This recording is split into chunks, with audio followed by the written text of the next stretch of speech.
History is written by the victors. But what about the stories that can't be written? These are the chapters no one has finished, the questions that echo through time. Today, we explore 5 real historical events that remain unexplained.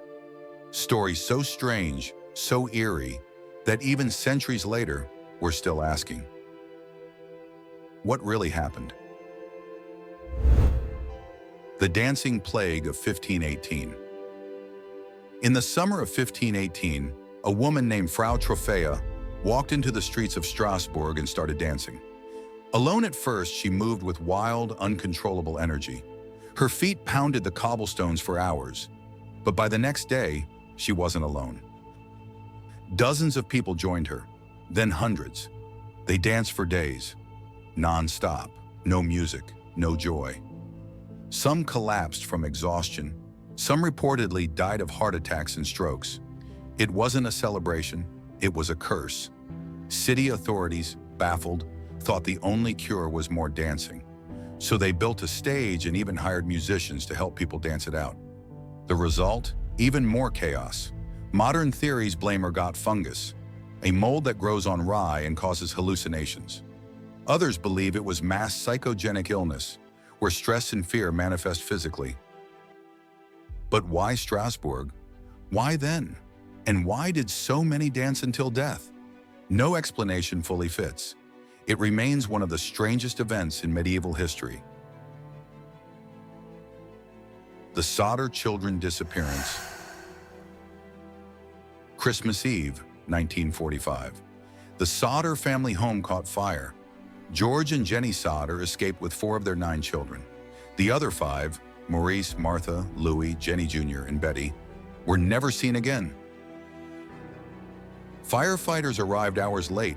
The house was reduced to ash, yet no remains were found. No bones, no signs of burning. Authorities ruled it a tragic fire, but the Sodders believed otherwise.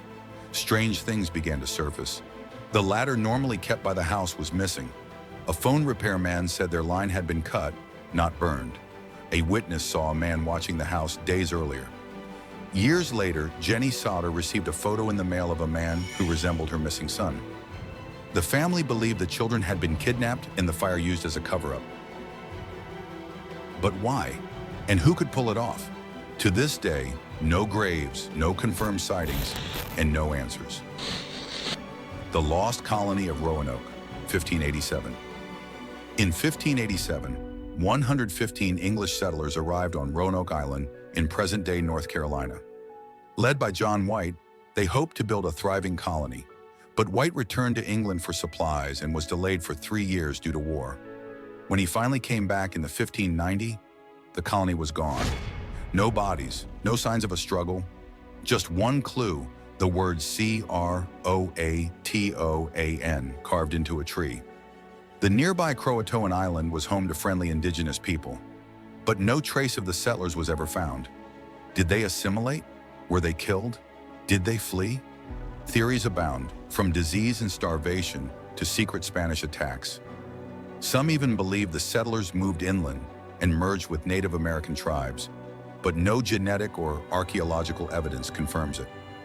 Roanoke became known as the Lost Colony, a name fitting for the biggest unsolved disappearance in early American history. The Green Children of Woolpit.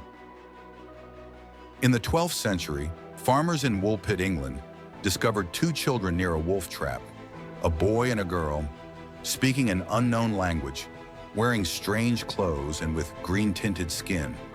They were taken in. The boy grew sick and died, but the girl survived. Over time, she learned English and said they came from a place called St. Martin's Land, where everything was green and always twilight. She claimed they were herding animals when they found a cave. After walking through darkness, they emerged in Woolpit. Explanations range from malnourishment and anemia to being Flemish refugees. But the children's story, the twilight world, the green skin, the unknown tongue, doesn't quite fit. Were they survivors of war, victims of folklore, or did they truly come from another world? The Voynich manuscript. In 1912, an antique book dealer named Wilfrid Voynich bought a manuscript from a Jesuit college in Italy. What he found baffled everyone. 240 pages of text written in an entirely unknown language, with illustrations of plants no one can identify. The pages are filled with astrological charts, strange bathing rituals, and naked women floating in green pools. Carbon dated to the early 1400s, the Voynich manuscript has resisted all attempts at translation. Cryptographers, codebreakers, or even AI have tried to crack its language. Some think it's an elaborate hoax. Others believe it's a coded medical or alchemical text. A few think it's extraterrestrial. No one knows who wrote it, or why, or what it means. And that's what makes it so haunting. History has gaps, dark, echoing places where truth is swallowed by time. But maybe, just maybe, those gaps are where the real stories live. Like this kind of mystery? Subscribe to MADIFO for more stories. Stay curious, and see you in the next one.